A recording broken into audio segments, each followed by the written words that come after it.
All right, what is going on? Dr. Jim here, and on tonight's edition of the Ask Dr. Jim show, what I want to do is I want to talk about a particular patient that shows up to the clinic every so often. And when we get into the interview and we're in the get to know you portion of the exam, they tend to say this one particular thing, which to me is a big red flag. And we're going to talk about that. So this is kind of an expectations edition today of our live video.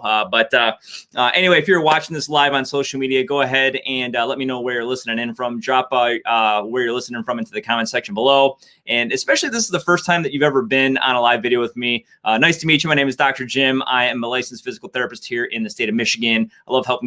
I love getting people better, helping people get themselves better. And man, it's a real honor and privilege to be able to serve the public. But I tell you, when people come into the clinic and they say this one thing, I know the potential is that we can go down a super crazy rabbit hole. And that one statement is, I'm here for you to fix me. Now I'm like, whoa, let's pump the brake here, Chief.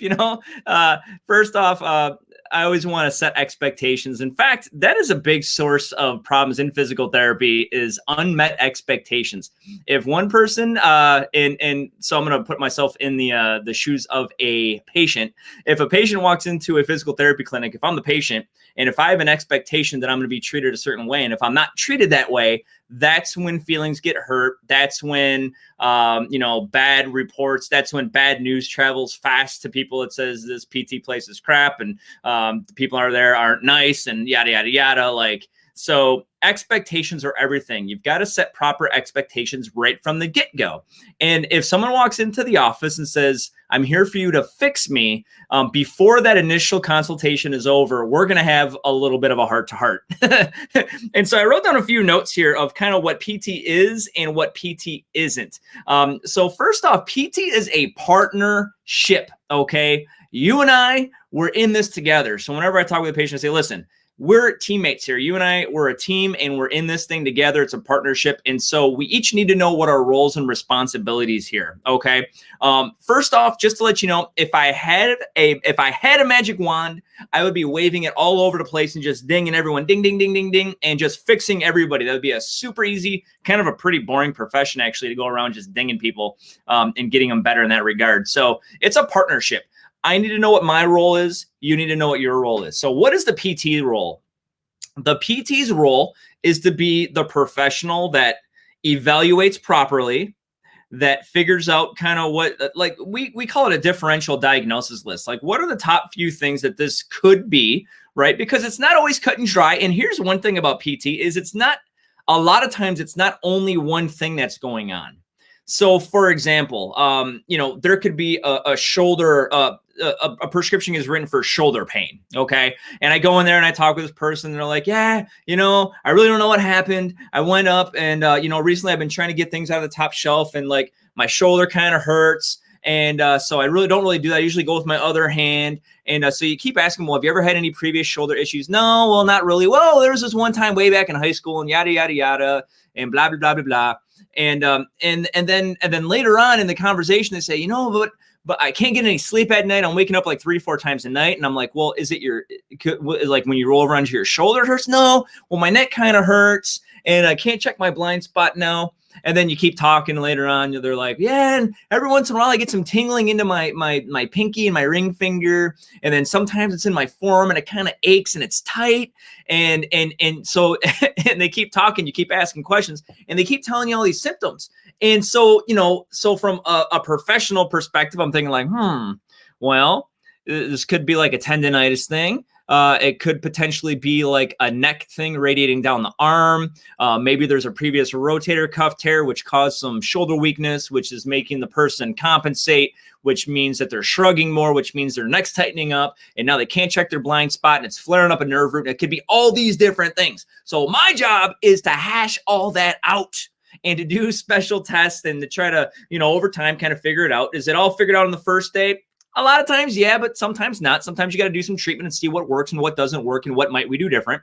But that's the therapist's role. Now, what is the patient's role? The patient's role is to be a good student and listen. Like when people do their exercises and their home exercises and they're like, man, it's crazy. I'm getting better. Like what you told me to do at home really helps. And I'm like, can I get that on video? Like I need to start taking some darn videos because it's awesome when people listen. And if I could get some video testimonials from patients and when someone's not listening and not doing what they're supposed to, I could just be like, roll the tape. And then I can play the video of the patient who was super compliant and did other home exercises and listened and got better. Okay. So the patient's responsibility is to listen, to hear.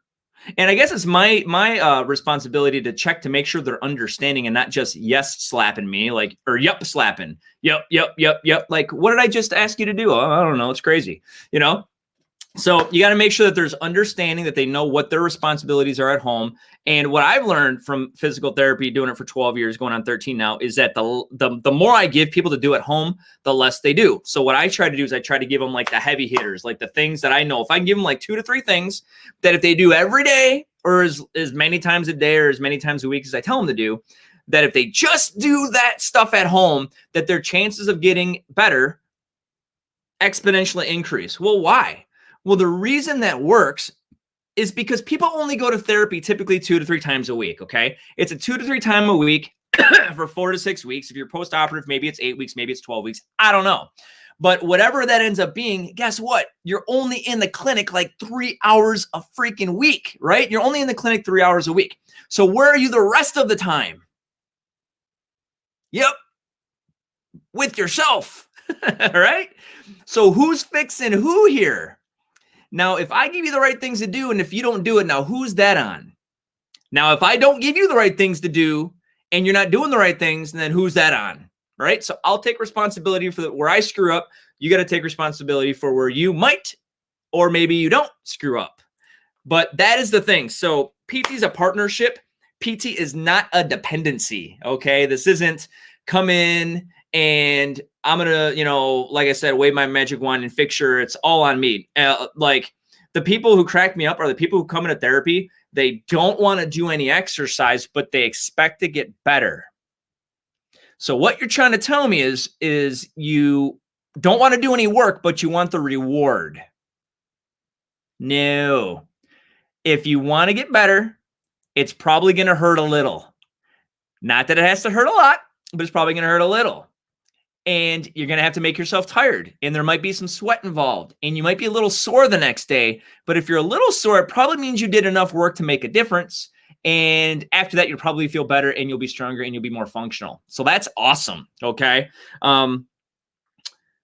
PT is a team effort. And I think we kind of went over the roles and responsibilities of the team. What I wrote down in my notes here is PT isn't rub my back and put some heat on it. That is not therapy. What that's called the fluff and buff. Okay. The fluff and buff is necessary at times, sometimes for some sensitive souls. And it's also required sometimes for people who are just super acute and flared up. And we need to bring the pain level down to an appropriate level to where we can actually stress their body to start moving them in the right direction to get back to function.